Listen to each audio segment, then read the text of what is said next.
Welcome to Roden Tomatoes. I'm Ben Roden. And I'm Brady Tomatoes. And this is a show where we talk about movies, magic, and Muppets. Today, we are joined by a very special guest. Very exciting. This is a callback to our Predator Badlands episode. We really love Predator Badlands, and Ben became obsessed with it. And so he went on a journey. I was on a journey. I was working my way through a death planet, and out of the bushes appeared Britton Watkins, the constructed language expert behind the Yautja language in Predator Badlands and a bunch of other stuff. Britton, thank you for being with us. This is super exciting. You are our first official Roden Tomatoes guest, so congratulations.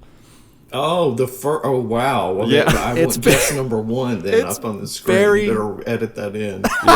No, I'm very happy to be here. This should be fun. Thanks, guys, for having me. Absolutely. So, as Brady mentioned, we talked through the movie. One of the things that stuck out to us was this language. I love the idea of constructed languages, have for a long time. So getting this opportunity to talk to you is really cool. Can you tell us kind of how you found your way into this industry and kind of how just sort of your journey into this line of work or this passion? Sure. I've always been, since I was 13 when I started learning Latin, I've been interested in foreign language, and I dabbled in Latin one summer and then started learning Spanish. And so, but this is for my teenage years, I've been interested in other languages, non-English languages, and started teaching myself Japanese at 14, 15, and ended up living and working in Japan for a long time. So language has always been an extra important layer in my life, I would say. As I was becoming an adult, it was becoming an important thing to me. And once I was kind of back from Japan and settling back into work in the U.S. and doing some consulting and whatnot, I was studying the Thai language with a bunch of friends. And the teacher got pregnant and had to quit. Our tutor left us, so I was kind of without a hobby language. And I stumbled across the fact that there was going to be an invented language, a constructed language in the Avatar movie, in Jim Cameron's Avatar 1.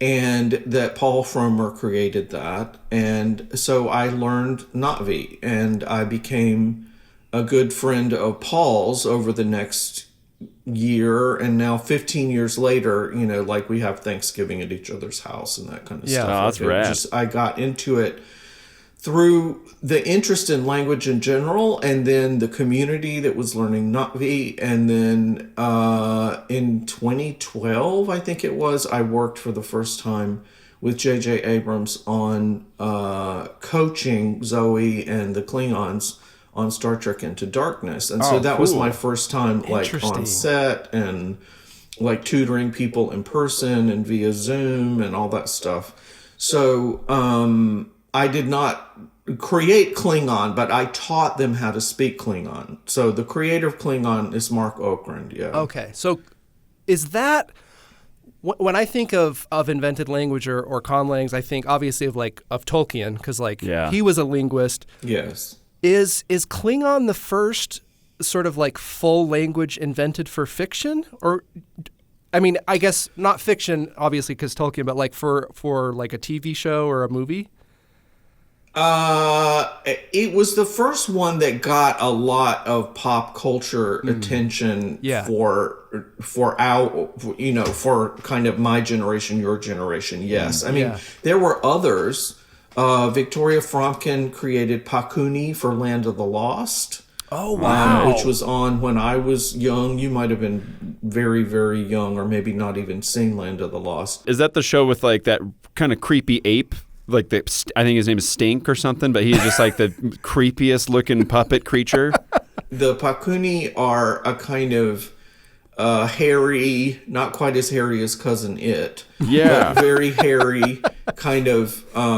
It's like a mix between a baby doll, Sasquatch, an orangutan, and just a fever dream. It's very, very terrifying. Okay, very cool.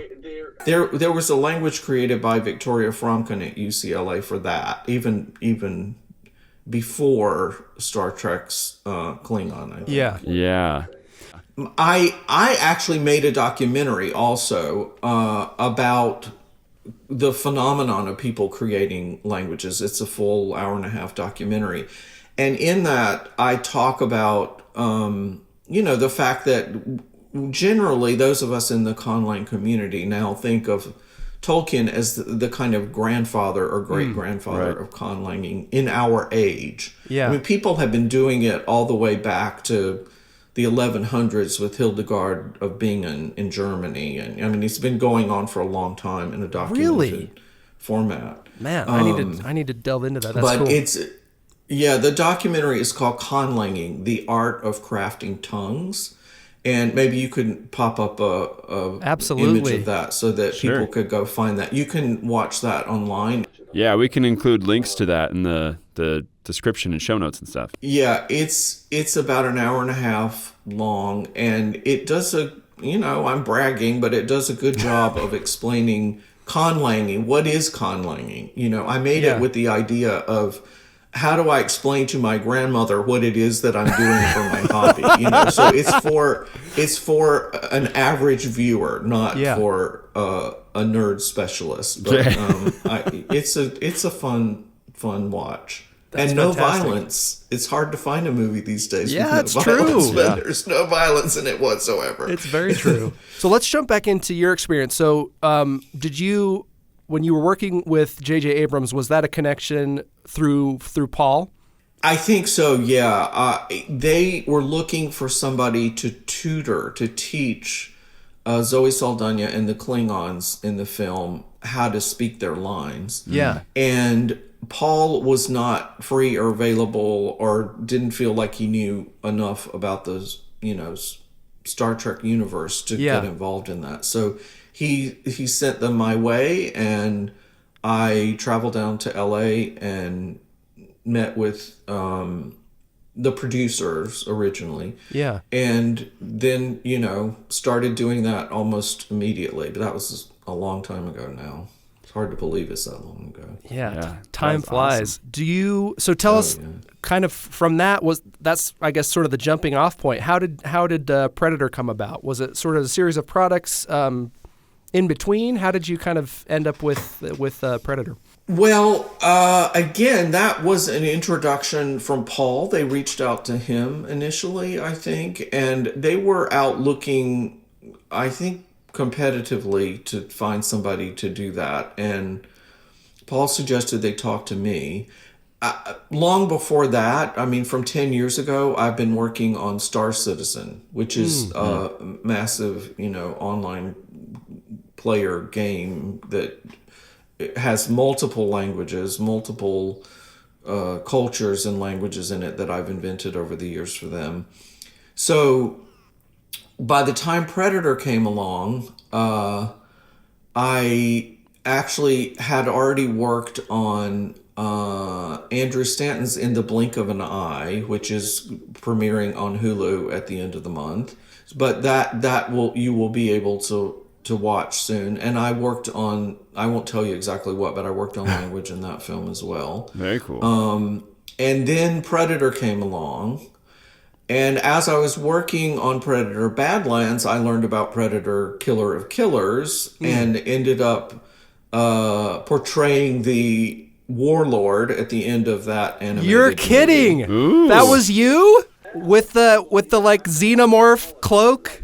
Yeah, can you believe it? I'm 9 foot tall and I have like alien spikes on my back. Oh my gosh, that is awesome! Was that your first voice acting gig? I was in Star Trek Into Darkness, ordering them to land their ship. Okay. But that's uncredited. That didn't show up on IMDb. But yeah, I had to stand in the middle of the set when everybody was hungry. Yeah. To record my lines, ordering them, land your ship right now. So, but that was technically, I guess, my first on-screen performance, but the first credited one is as the warlord in Killer of Killers. And then, of course, the whole time that was going on, I was interacting with Demetrius, training him to be Deck, and And then there were some other folks who ended up not being the final voice performers in the movie and all that kind of stuff. So it was quite a roller coaster ride. It really was, but a really great one, and one that I'm incredibly thankful for.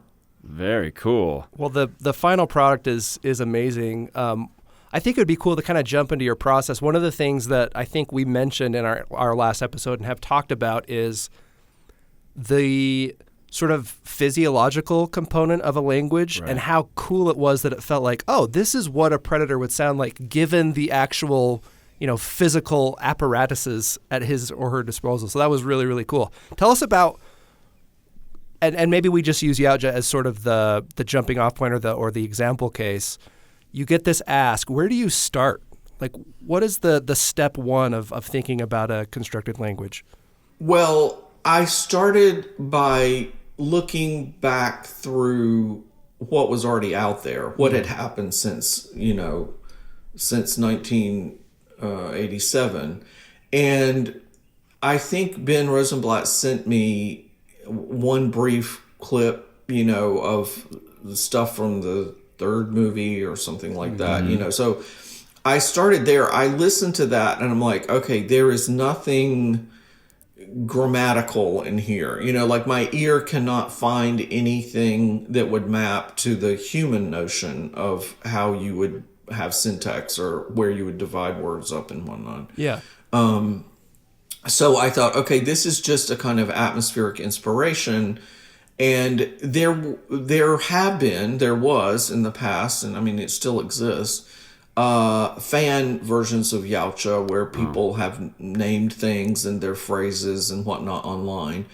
But again, talking about the physiology, that particular language did not take into account that they don't have lips and that they don't have teeth like we do, a dental ridge that you can put your tongue against and make sounds. Yeah.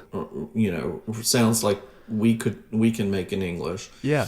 So I thought, okay, I just, as a conlanger, I am not really willing to make sounds that have B's and M's and F's and V's in them if it doesn't seem like natively it would be easy for them to produce those sounds. So in the first thing that I proposed to Dan, I already stripped out anything that was, bilabial that you have to have lips to make. And that's amazing. And I had come up with the sound that you've heard Demetrius make many times on screen. It's down deep in the throat and it's ingressive articulation, which means you suck the air in. You don't blow the air out. So it's something we don't normally do in human speech. And I thought, okay, if he can nail this, if he can make this sound, then we'll have something quite unique that I don't know existing in any other conlang. I mean, there's some similar unusual clicks and things in other conlangs, but not that particular sound for the produced in that way in those contexts. So anyway, he was able to do it, and Dan thought it sounded cool, and so we just kind of started there with a prototype that I came up with that took their physiology, their mouth parts and throat parts, as we can imagine them reasonably, into consideration, and we just started from there. And occasionally Dan was like, that word sounds kind of like Mandarin, and I would look at the word and I would be like, there's not a single sound for Mandarin except a vowel in that You're word. not even close, Dan.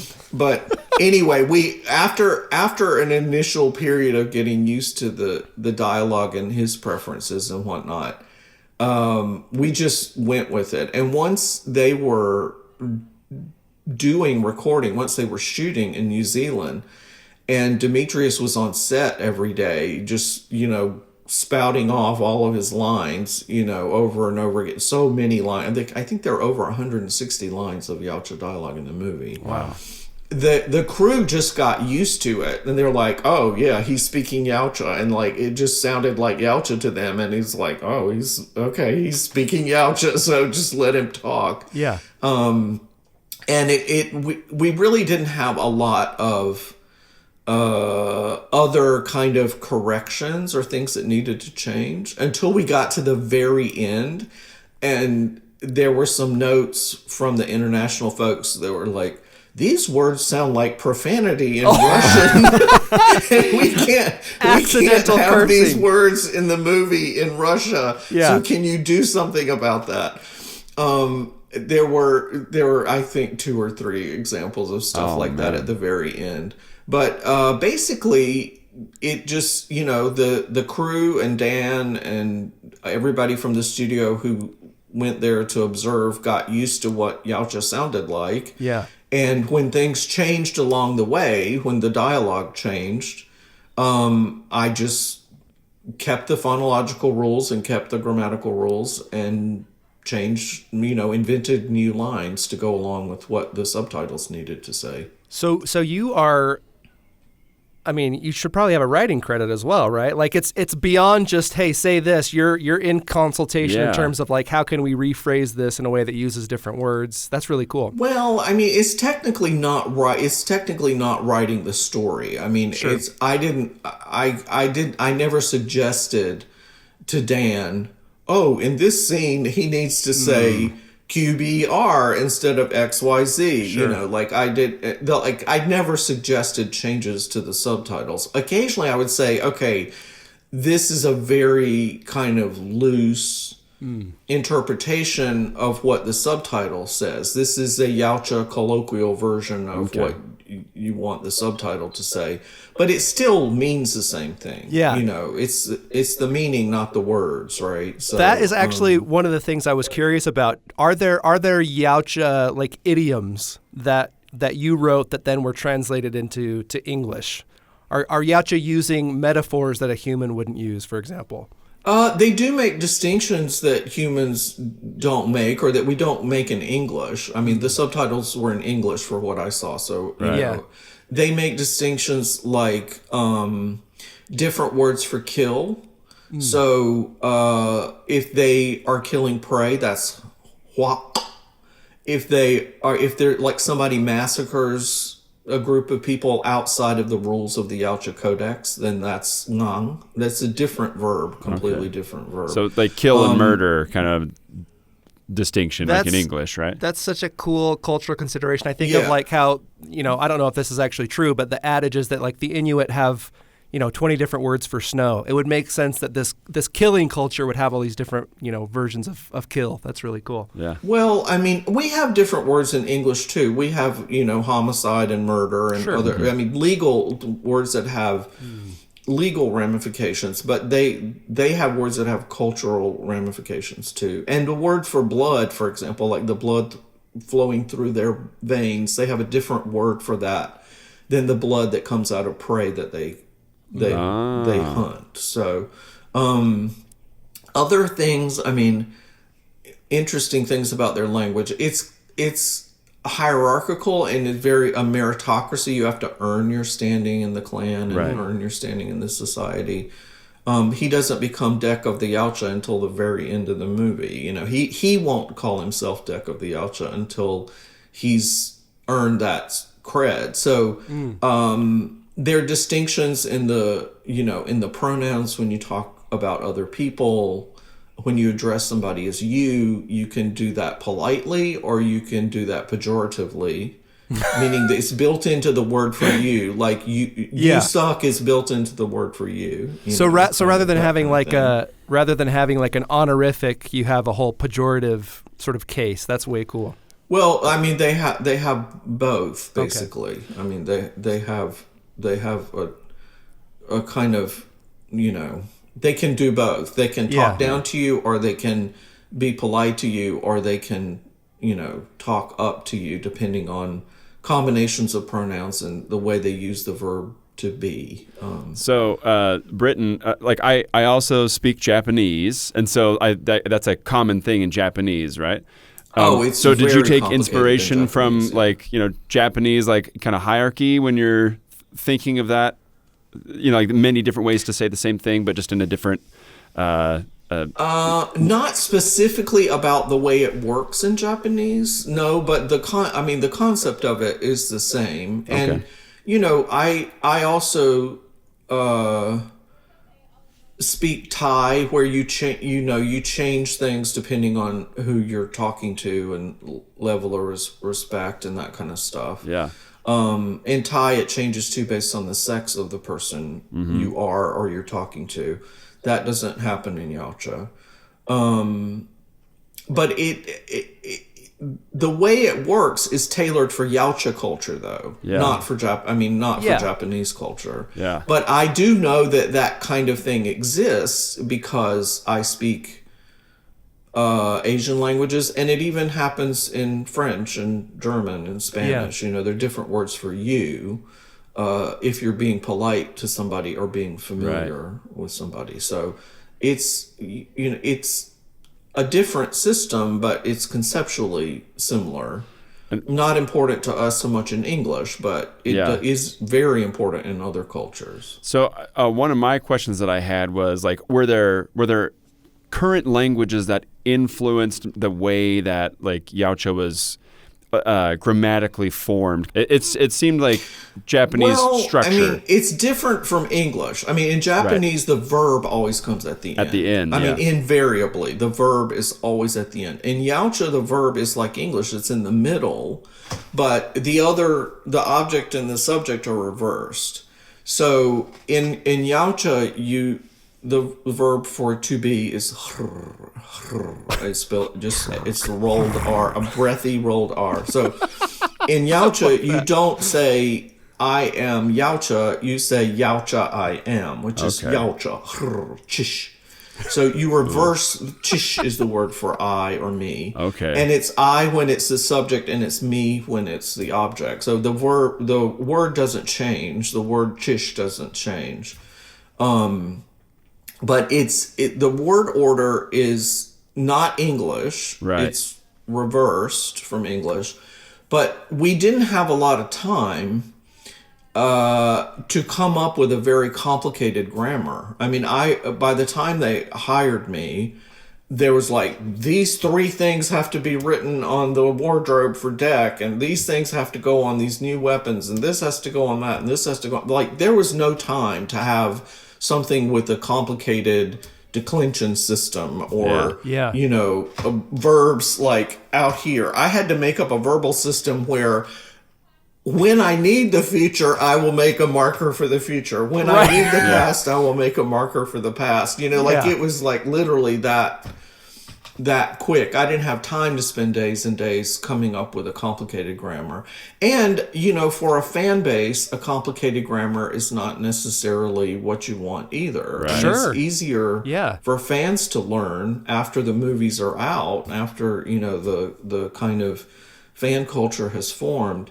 It's easier if the grammar is easier too. And, there are things about Yautja grammar that will seem very alien to a speaker of English or to a speaker of French or to a speaker of Mandarin or to a speaker of Japanese. But I'm more interested in kind of keeping it alien for everybody. Right. So it's not that I want it to be like Japanese or I want it to be like a Polynesian language or I want it to be like an African language. It's that I want it to be seeming alien for everybody. And when I read comments online about, people hearing the language in the film, everybody's like, oh, that sounds like Hungarian, or that sounds like Finnish, or that sounds like, it sounds like an African language. So everybody should hear something different in it. That's what I like about it. And of course people make comparisons to Klingon because they're big people with like gravelly voices, so just from the physiology of everything, it kind of sounds like Klingon, but it's not Klingon, and people who speak Klingon cannot understand Yautja, I guarantee you.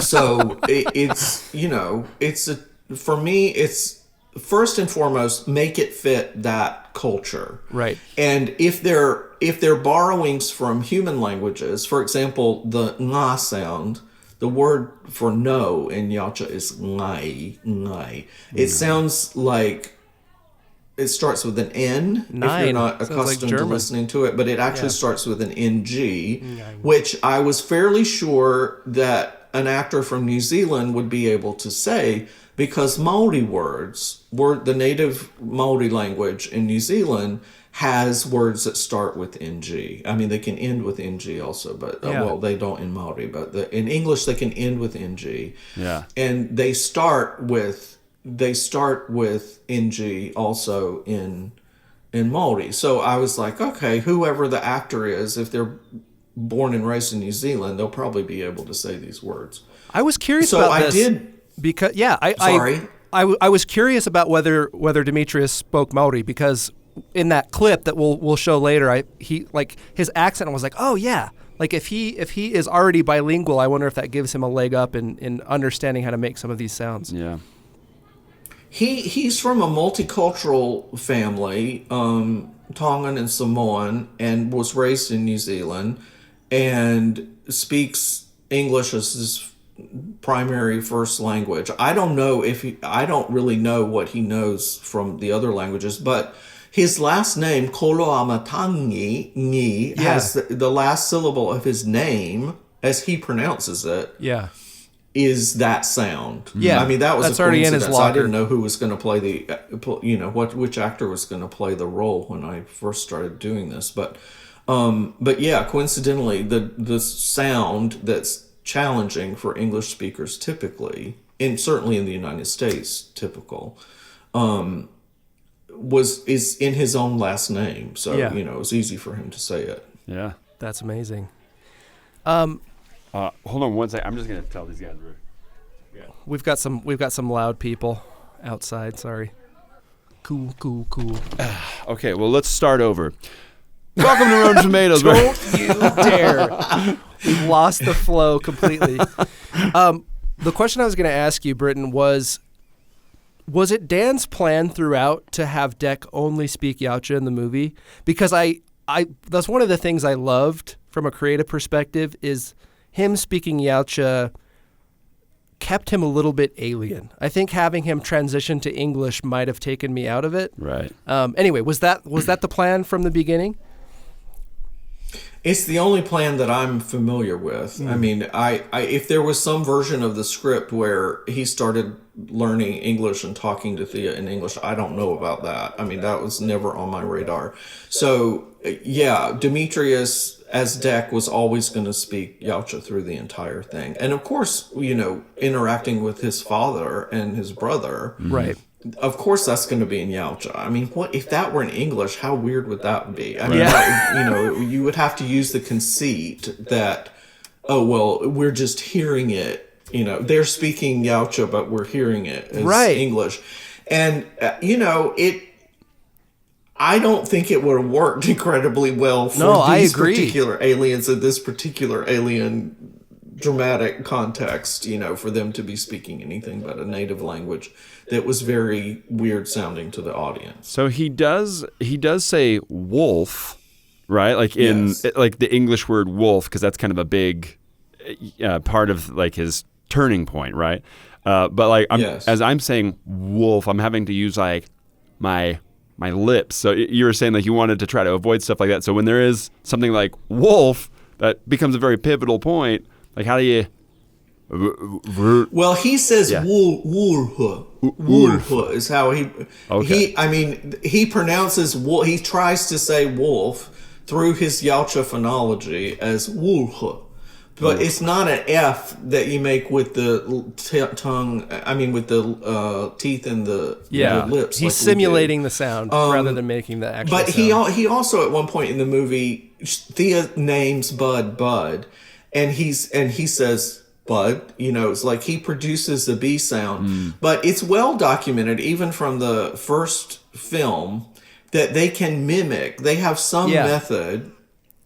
I don't know if it's the equivalent of like a syrinx in a bird, or I don't know how they do it, but they have some mechanisms for artificially mimicking non-native Yautja speech, and they do that, online in the films, I should say. Well, he does that in the first movie, right? Doesn't when he parrots something that Arnold Schwarzenegger says? He says, "What the are you?" or something like that. I think the idea is that they are good at mimicking the speech when they have speech of prey, so that they can trick the other prey. If there's other prey, like if there's a hunting party or there are other people whom they need to filter out of the equation, they mimic the speech of aliens. And they have the gauntlet, they've got a wrist computer. That thing can probably that thing is probably speaks 1,000 languages and can tell them what other people are saying. But again, I needed to develop for their native context and their physiological context and what made the most sense for that. And when he learns to say, there was also, I don't think I'll get in trouble for saying this, but there was also a story, Thea told him, a Viking story. Mm-hmm. And so he was having to pronounce Viking, I had to figure out how he's going to say Viking, and other things like that, where he didn't actually make a proper V, but that was all in the service of thinking about these two different paradigms. They can mimic things if they have to, and then they would filter certain words. Like even Thea, he calls Thea. Mm. He it's not exactly a perfect TH. He just makes a breathy T. He does the best he can. Yeah. But he doesn't pronounce her name exactly perfectly either. I mean, eventually I think he will learn to pronounce her name perfectly. But when he first says it, he just calls her Thea, and it's not exactly a Thea. I'm just realizing now that this film posed a different challenge, because a lot of the other Predator films, they wear the mask a lot. And so there's probably some room to fudge some things, but where you're having to see like the little like mandibles moving and to you can't really fudge like the bees, or you can maybe get away with that if they were wearing a mask, because we're not like putting the movement of the mouth with the sound. So I feel like that's an extra challenge with this one, because he loses all his like technology to like the end, right? Like So just such a cool little detail. Did you have any involvement with post-production in terms of like, this is how his quote unquote mouth should move when producing this sound? The only involvement that I had with any of that directly, and it wasn't really direct, it was indirect, was early on, before they had any audio of Deck, any audio of Demetrius, I recorded a kind of series of 5, 7, I don't remember how many it was, sentences that had the more unusual sounds of the language in them. And I recorded that on the other side of this room, with the camera at me, and sent that in. And they sent that to the VFX people. Okay. Who then started prototyping what the mouth movements would look like on the actual rendered, CGI rendered face. But I at one point, somebody from Weta, I think, was like talking about that process in a different video, a podcast. And like all of a sudden, my mouth came up on screen in this other podcast, and it was that video that they had early on to figure out how they're going to prototype things. So jump scared by your own mouth. What a moment! That's hilarious. I was shocked by my mouth's debut in that other podcast. My mouth's debut. That's really cool. So you sort of gave them the equivalent of the Quick Brown Fox in Yautja. So they had, here's kind of the sounds to expect. Here's all the sounds that you need to account for. That's so cool. Yeah. That's really, really cool. I mean, Dan talked recently in a podcast about minutia of going back and forth with the VFX teams about like what looked real and what didn't look real. But I was not involved in all of that. And honestly, I don't know how I could have helped them, because the woo sound, woo, W, is in Yautja, and we make that with our lips out here. Yeah. But it's woo is fundamentally just an ooh, a vowel with rounding. With a little clearly air puff. I had to, he's doing some kind of muscles in his throat that round his throat to make a W. It's just not out here, it's back in there. We had to imagine that they could make normal vowels and all of that, because it's ultimately a human person playing this alien character. And they need the full range of performance options to perform. So we had to imagine a certain proximity, humanoid proximity to the human vocal tract, but they clearly don't have lips, having all these lip and teeth and tongue variation things that we do with our lips and teeth, I didn't think. Yeah, you bring up such a good point about Demetrius' performance. Like, there is the aspect of, can I replicate these sounds? Can I remember lines in a constructed language? But then to apply that to a performance, I think is so impressive and something that you just don't think about. He embodies it so fully that you forget that he's, how much heavy lifting he has to do. Well, at some point on camera, we were visiting and reviewing some lines or something, and he said, yeah, I put the suit on, but I put the language on too. Like, he put on both of those things. Excuse me, I keep bumping my mic. I put on both of those things to prepare to be Deck on set. I've got all that stuff on my body, and I've got all the stuff in my throat, to sound like a predator, and look like a predator. So I took that as high praise, that absolutely he could put the language on, and then it helped him. He said it changes my posture and it changes everything when I have to perform in Yautja. That's rad. Absolutely. I can see why this becomes addicting, because language and culture are so intermeshed that, it's clear that so much thought goes into how this, how culture affects language and vice versa, how there's, physiology. There is, I know you said you don't deserve a writing credit, and it's not actually writing, but it adds so much to the world building to know that this has been thought through, and it's apparent on screen that it has been. So kudos to you. It's amazing stuff. Well, I mean, to their credit, and by their I mean like the producers and Dan and everybody, they put my name and Alec Gillis's name way up high in the credits, because without the suit and without the voice, you didn't have any predators in this movie. It's the way they look and the way they sound is the way the audience experiences them, right? Right. So I felt very honored that they credited me as high up in the normally we're like down there with other crew and tucked in, and the next to last credit after all of the VFX people go by or something like that. But they put us way up high, and I really appreciated that. That's awesome. So, well deserved. Britton, I have a question. So when you're involved in a hobby, then and you see it.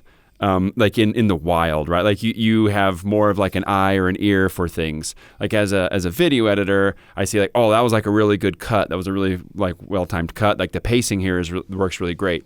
So when you watch something like Dune, for example, where someone is speaking Fremen, right? Like are you able to be like, oh, okay, they're using similar words for these, they've fully created this language, or did they just like take a line and make it sound alien? Are you able to do things like that with like your expertise in creating these like languages? I am, but I would say if I'm watching Dune in the theater, I want to just disappear into the story and into the Fremen, and I don't want to think about it. I just want it to sound alien, because it's supposed to sound alien to the audience, right? Right. Yeah. Now, when I get it back home and I can stream it and pause and be like, oh yeah, that was the sound in Lisan al-Khaib, like that, then I can start deconstructing things and thinking about pronouns and thinking about verb forms and stuff like that. Right. But I don't want to do that in the theater. In the theater, I just want to enjoy it. Totally. And, I talk about, every now and then, I talk about the word for I. I mean, we talked about it earlier today. The word is chish. So in so many sentences, we're always talking about ourselves, right? Yeah. So in so many sentences in the film, Deck is like blah blah blah blah blah chish, blah blah blah blah blah chish, and they told me, Ben Rosenblatt told me, oh yeah, by the several days into the filming, we had all learned the word chish, because like it just repeats over and over again. So you, as human beings with any language, you pick up on the things that you hear over and over again. Yeah. So, like with Japanese, you're going to pick up on the verbal ending mas and des at the end of sentences, because it's like always at the end. There's like always, that sound is always there when somebody's speaking politely in Japanese. So you learn, even though you don't understand what they're saying, you learn that they are speaking Japanese because consistently it's always coming up des or mas at the end in Japanese. Well, it's often coming up chish, Chish. It's often coming up chish in Yautja because that's the word for I and the word for me. So you hear it a lot. If awesome. you are linguistically talented and curious and you've got the subtitles as a reference and you can pause and, when you're streaming at home or whatever, you can go down that nerd road if you want to. You can start learning the words, even if you don't want to commit to learning all the grammar and all that kind of stuff. You can learn how to recognize whether it's legit Yautja or not based on that is super interesting. Words. I remember thinking when I watched Game of Thrones that is it Valerian that the Khaleesi speaks. I remember thinking this must be a real constructed language because of daur. It seems like every sentence ends in daur, and I was like, okay, somebody has actually mapped this out. I knew that it was grammatical because of daur also, and daur means no or not. So that's how you make something negative. But we put no or not usually, before. I don't do so and so and so, like it comes before. But I think in Valerian, and I'm not a specialist, I don't speak it fluently, but I do know daur because it's always at the end when they are saying something is not so and so and so and so and so and so. That's so cool. That's awesome. I think maybe I mentioned this on email. I watched Badlands, and then I watched Killer of Killers at the gym, and I was on the treadmill. It was like unexpectedly moving to me, and I was on the treadmill just bawling to an animated Predator short. It was incredible. I loved it. So you mentioned when you get a film home, you can kind of pause and really nerd out. You shared this clip, and this is actually a clip that I saw that I shared with my wife. We were so excited that we got to talk to you that I was like, hey, look at this. It ties in so perfectly. So this is a clip of Demetrius and Elle Fanning giving an interview that involves the Yautja language. So. Yes! You guys also obviously speak the Yautja native tongue in this movie. Do you have any favorite one-liners or phrases? Demetrius knows the language better than me. I'm trying to think it's a lot of rolling of the R's. A lot of the clicking. I think my one is the mantra, the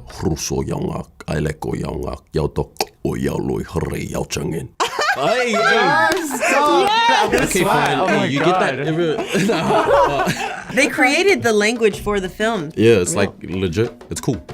It's cool. Oh man, I love the apparent mismatch in Demetrius as a person versus the character he plays, because he's just so bubbly and nice, and it's fun to see how he's able to embody this predator. this very violent language. Oh, he is Demetrius Kolamatangi is one of the finest human beings alive on the face of the earth. I mean, he is a human being at his core, I promise you. So it was a big performance for him to pull off being the rough and tumble deck. I mean, because he is an absolute star of a man. I mean, he's just so incredibly nice, so incredibly kind. And at the premiere, I was able to meet his family who are visiting from New Zealand, and I'm like, no wonder he's such a fine person, because they seemed absolutely the same. So it's just great it's great to have those human relationships and connections in the context of the film, because when you're watching it in the theater or at home streaming, you only know all of that stuff, but in this clip, seeing him interact with Elle and everything like that, that's who they both are. They are just they're incredibly cool people. So cool. Speaking of contrast, sounds like his family in real life is a little nicer than his family in the movie. Yeah. Oh. Yes, not of this same earth. No, not of this same world. Definitely not. He was drawing on no real life experience when he did this performance. He had to just make it up like the language that you did. That's amazing. Okay, so break it down for us, Britton. So he is speaking Yautja. He's doing the sort of preamble kind of Yautja mantra that shows at the beginning of the movie. Is that right?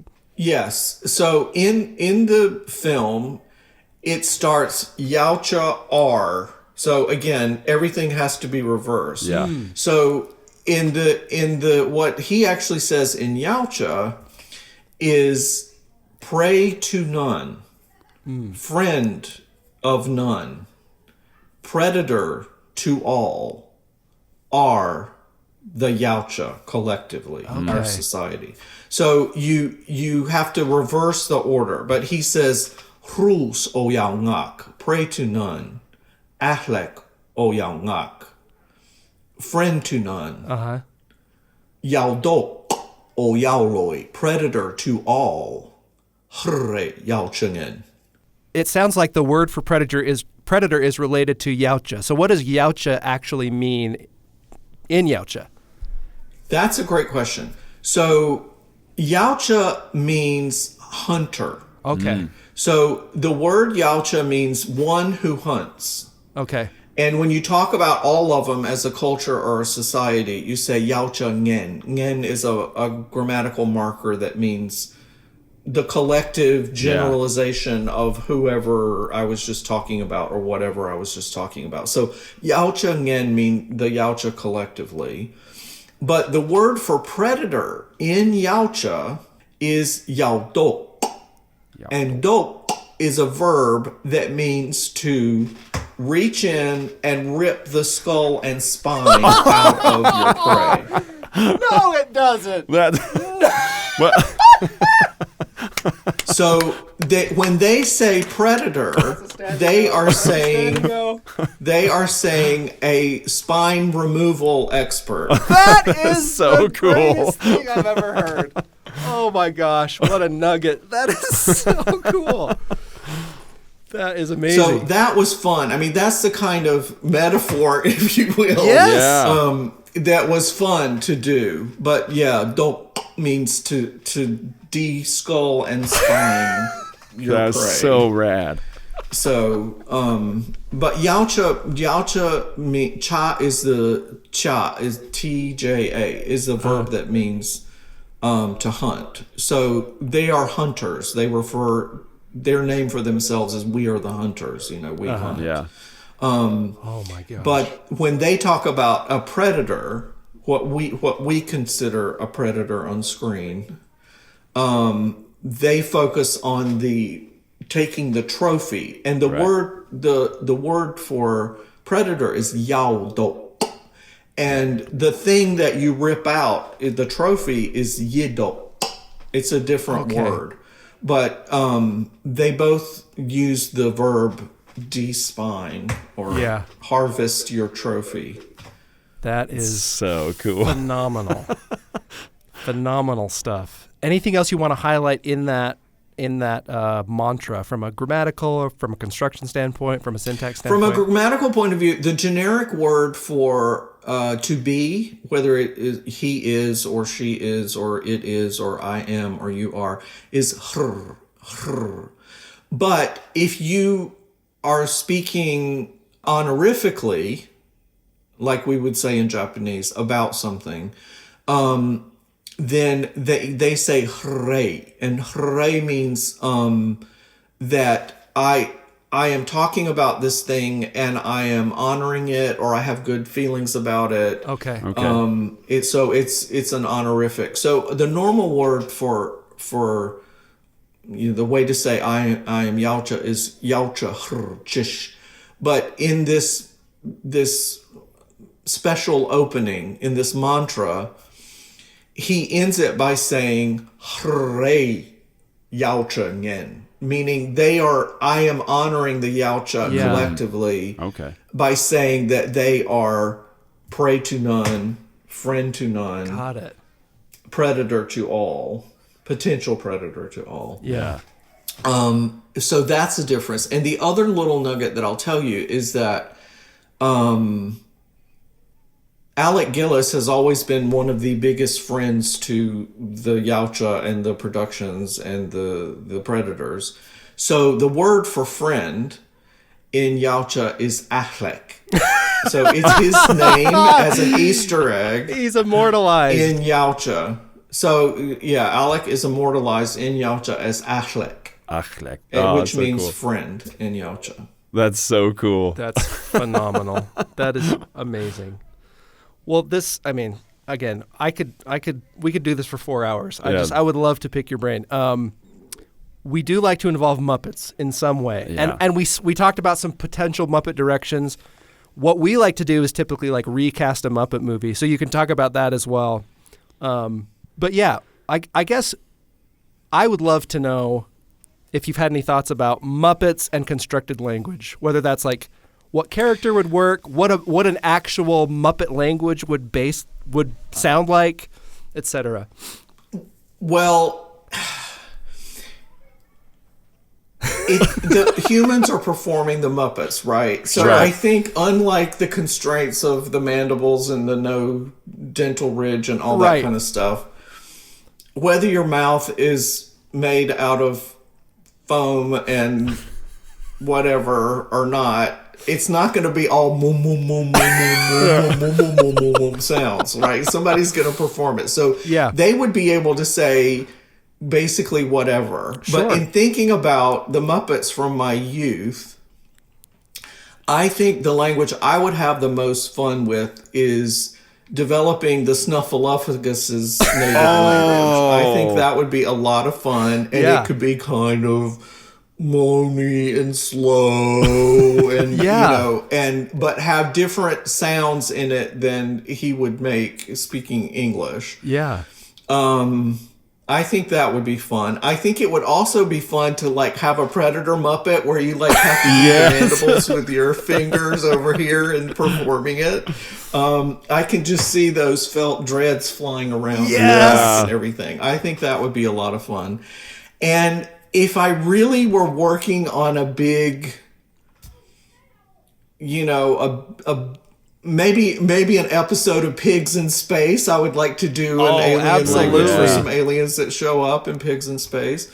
But what I really the thing that would be most intellectually stimulating to me would be to go back to Dark Crystal and think about that whole story and the way it ends and the separation and the Skeksis and all of that stuff. Yeah. And think about the languages and maybe the way the mystics would sound versus the Skeksis. Totally. And when they get back together again, all of that stuff. That would be fascinating That's like a to little... me, but that requires, again, a big scientific world with culture and Right. other stuff in it for me to really do my thing with it. That's such a But cool idea. I would give the Snuffleupagus language a good go too. I think that could have some really fun That's stuff fantastic. in it.